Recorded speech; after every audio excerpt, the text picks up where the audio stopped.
Marami po nagtatanong sa akin tungkol sa high blood.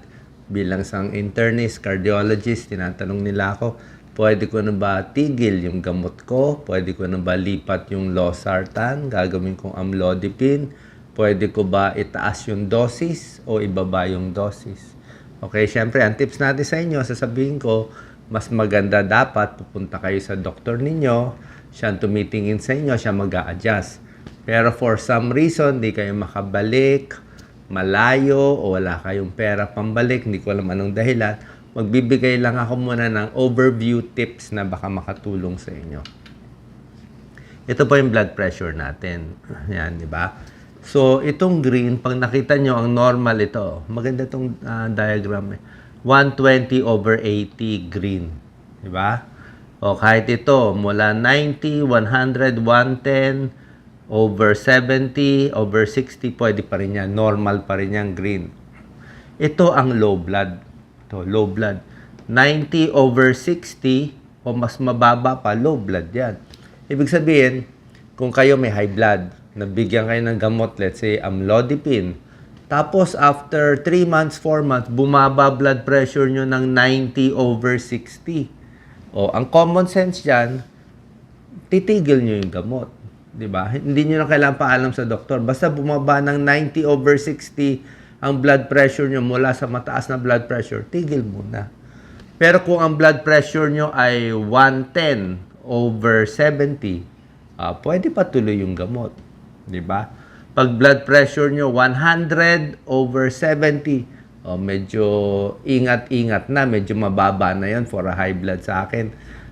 Baka babawasan ko na ang dosis konti, o titingnan-tingnan muna. Pero basta 110, 120, tuloy ang gamot. Paano naman kung ang BP mo 140/90, mataas?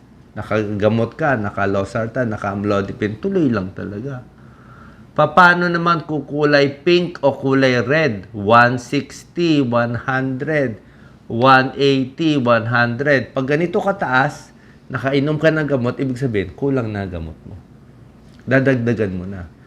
Taasan dosis o bumalik sa doktor, taasan dosis, dagdag pa ng gamot. Dagdag lang ng dagdag po yan. Yan ang shortcut ko sa inyo. Bakit tumataas ang blood pressure? Diba? Meron talaga yung kusang tumataas. Yung talagang tumatanda, nagkaka-heart problem, nagkaka-kidney problem, tumataas. Meron din naman mga temporary pagtaas na galit, na stress, smoking, ayan, kape, droga. So, meron mga iba na baka nagpapanik ka lang, medyo relax lang muna, di ba? Pag biglang tumaas ang blood pressure kasi tulad na sinabi ko, medyo mag-iingat tayo. Let's say, biglang nag-spike, tumaas ng 180, 100, tatanungin ko agad, sumakit ba dibdib mo? Lumabo ba mata? Nabulol ka ba? Na headache ka ba? Nagsuka ka ba? May nanghina ba? Nahilo ba? Kasi binabantayan mo stroke or heart problem habang mataas yung BP. Yun ang delikado. Yan na binabantayan, baka ma-stroke. Nangiwi, nanghina. Ito usually binibigay sa kababayan natin.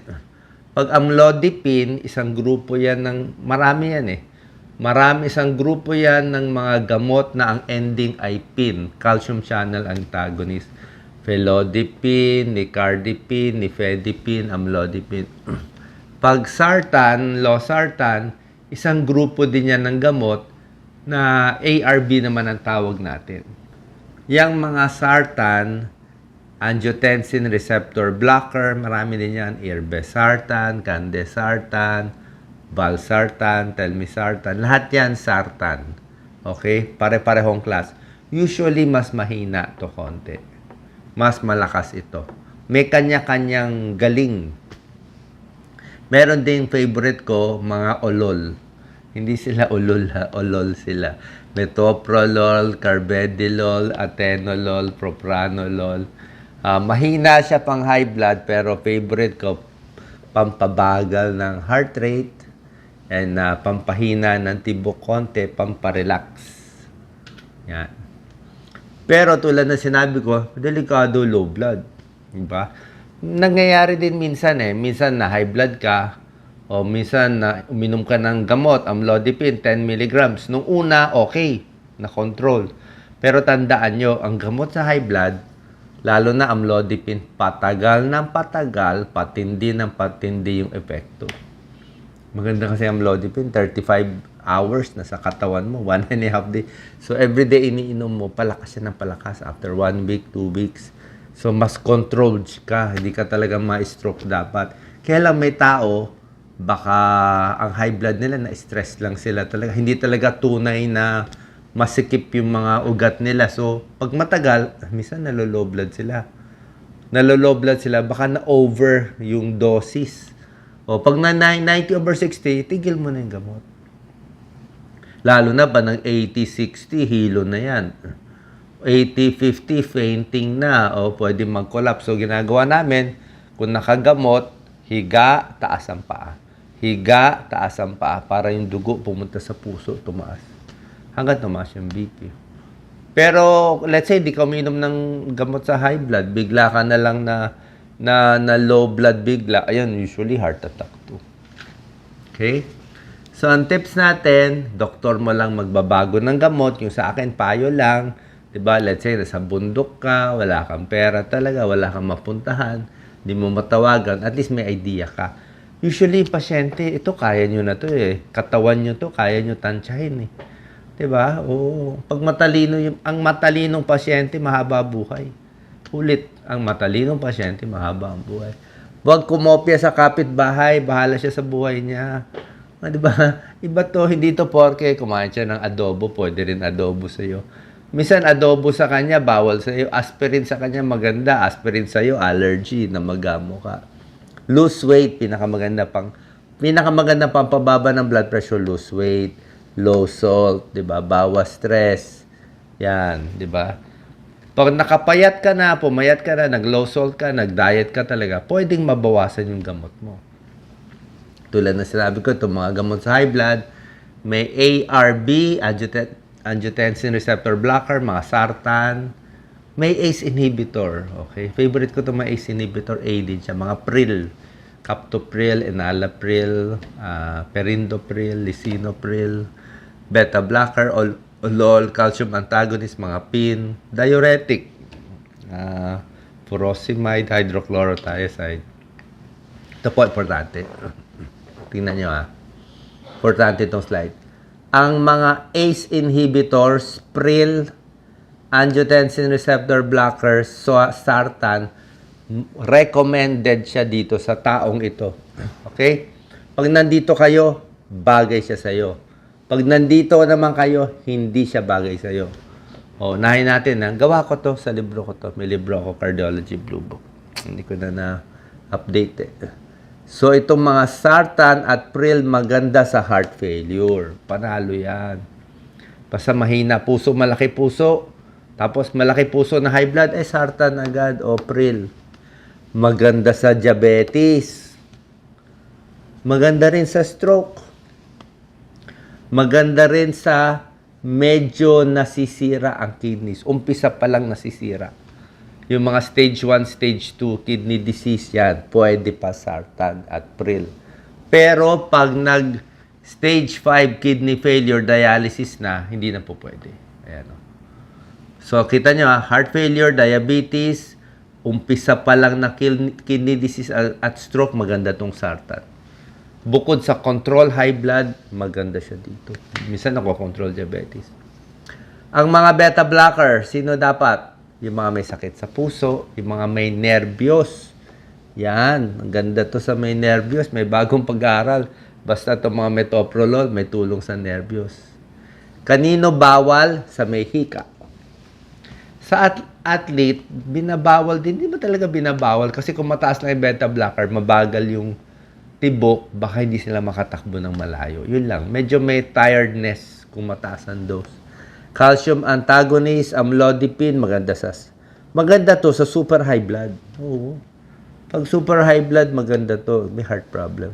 Diuretic, maganda sa manas. Yung mga may manas-manas. Okay? Yung mga gamot nyo. Ito yung sample ng mga sartan. Candesartan, irbesartan, losartan, telmisartan, normal dose. Calcium channel blocker, amlodipine, felodipine, nifedipine, normal dose. Hanggang 10 milligrams lang amlodipine, bawal itaas. Ito yung sample ng beta blocker, atenolol, bisoprolol, metoprolol, propranolol. Marami yan. May kanya-kanyang dose. Pero style ko sa metoprolol, hindi ko naman ginagamit sa high blood pang palpitation, low dose lang. Pili ko half tablet twice a day, 1/4 tablet twice a day ng 50 mg. Sa akin, masarap yung dose na yan. Pwede nyo i-try. May diuretic, may ACE inhibitors. Yan. Okay. Basta, alam nyo lang, ganun lang yung gamot. Tapos sinabi, ang pinakamahalaga dito, itong slide. Pinakamahalaga dito ay yung slide na pinakita ko na ano yung indication niya. Yan, ito pinakamahalaga. Pwede nyo kunan yan. Okay? Tips natin, generic is okay. Kung mayaman ka, pwede branded. Wala namang kaso. High blood na gamot, maganda siya sa kidneys. Pinoprotektahan niya. Nakakasira siya kidneys. Hindi po. Hindi po. Hindi na, huwag kayong maniwala doon. Walang concern sa yun. Lahat naman ng pagkain, kahit pagkain, sabihin mo, maganda ba ang tinola? Oh, maganda tinola, pampalakas. O, kumain ka ng 10 kilong tinola, maganda. Siyempre, hindi maganda 10 kilo, di na overdose. Diba? Gamot sa high blood, maganda. Maganda sa tamang dosis. Maganda sa kidney, prevents heart attack, prevents stroke. Maganda sa lahat, sa tamang dosis. Pag in-overdose mo, di na maganda. Diba? Saves kidneys from dialysis. Mas hindi ka na heart attack. Pampahaba ng buhay. Kaya nga yung mayayamang bansa, mahaba ang buhay. Marami libreng gamot Kita mo yung mayayaman, 90 years old na, buhay pa. 100 years old, buhay pa. Daming gamot. O, tingnan mo yung mahihirap, ang bilis lang, 50, 60, patay na. Bakit walang gamot Na-rush sa hospital, hindi uminom ng gamot sa high blood. Sa diabetes, hinayaan lumala. Kaya maiksi buhay Ito yung pampahaba ng buhay. Sila yung pampahaba ng buhay. O, ito yung mga blood pressure, sinabi ko sa inyo. Isa pang problema, kailangan alam nyo, morning high blood. Morning hypertension. Ito, dito nadali nanay ko. Yan lang yan. Morning hypertension. Sa hapon, sa gabi, blood pressure nanay ko parang 110/70. Oh, ang ganda. Blood pressure na sa umaga, 190/100. Grabe. Anong risk factor? Nagkakaedad. May tigas na. 89 na kasi mama ko noon. Matigas na yung mga ugat niya. Kaya, pag na-pressure, biglang tumataas ang blood pressure. Pag na-relax, ang baba naman. Kaya mahirap nga pag may edad. Dapat medyo steady lang. Steady lang tayo. Kailan na-stroke ang tao? Kailan na high blood sa umaga? Nanay ko, maaga na stroke 6 a.m. siya na stroke. Ayan. Paano maaga? Masipag. Maraming ginagawa. Na-stress. Okay? So, pag mas mataas ang blood pressure mo sa umaga, morning hypertension. May tao, tumataas ang blood pressure sa tanghali. Work-related. May tao na high blood sa gabi. Mga insomnia, hindi makatulog. Iba naman yun. Paano bumaba blood pressure? Ayan po talaga. Bukod sa gamot, deep breathing exercise. Yan. Relax. Yung isip, ipaparelax ang isip, meditation. May tulong yan. Kung talagang kaya mo i-control yung talaga walang problema, parang ano ka lang, higa ka lang, parang relax ka lang. Parang bagsak mo lang yung katawan mo. 5-10 minutes, bababa blood pressure. Pero syempre, kung high blood, kailangan may tulong sa gamot. Umihi ka muna, di ba? Maluwag ang baro, pag musikipan, nakaka-high blood din yon. Bawas kape, nakaka-high blood din yung kape. Ano mo, lakas ng kabog, lalo na matatapang. Yan, smoking, bawal. Yan, Para bumaba, ito maganda to para sa mga overseas workers, di ba? Para pumasa kayo. So, bukod sa inom ng gamot, huwag magkukwentuhan habang binibipi ka. Huwag malikot. Dapat relax lang. Tataas blood pressure mo. Check ito, X. Yan. So, exercise, diet, low salt, moderate drinking alcohol or no alcohol, quit smoking, and reduce salt. Tsaka yung maintenance natin. Sana nakatulong tong video ko para matuto kayo paano i-adjust yung gamot habang di pa kayo nakakabalik sa inyong doktor. God bless po.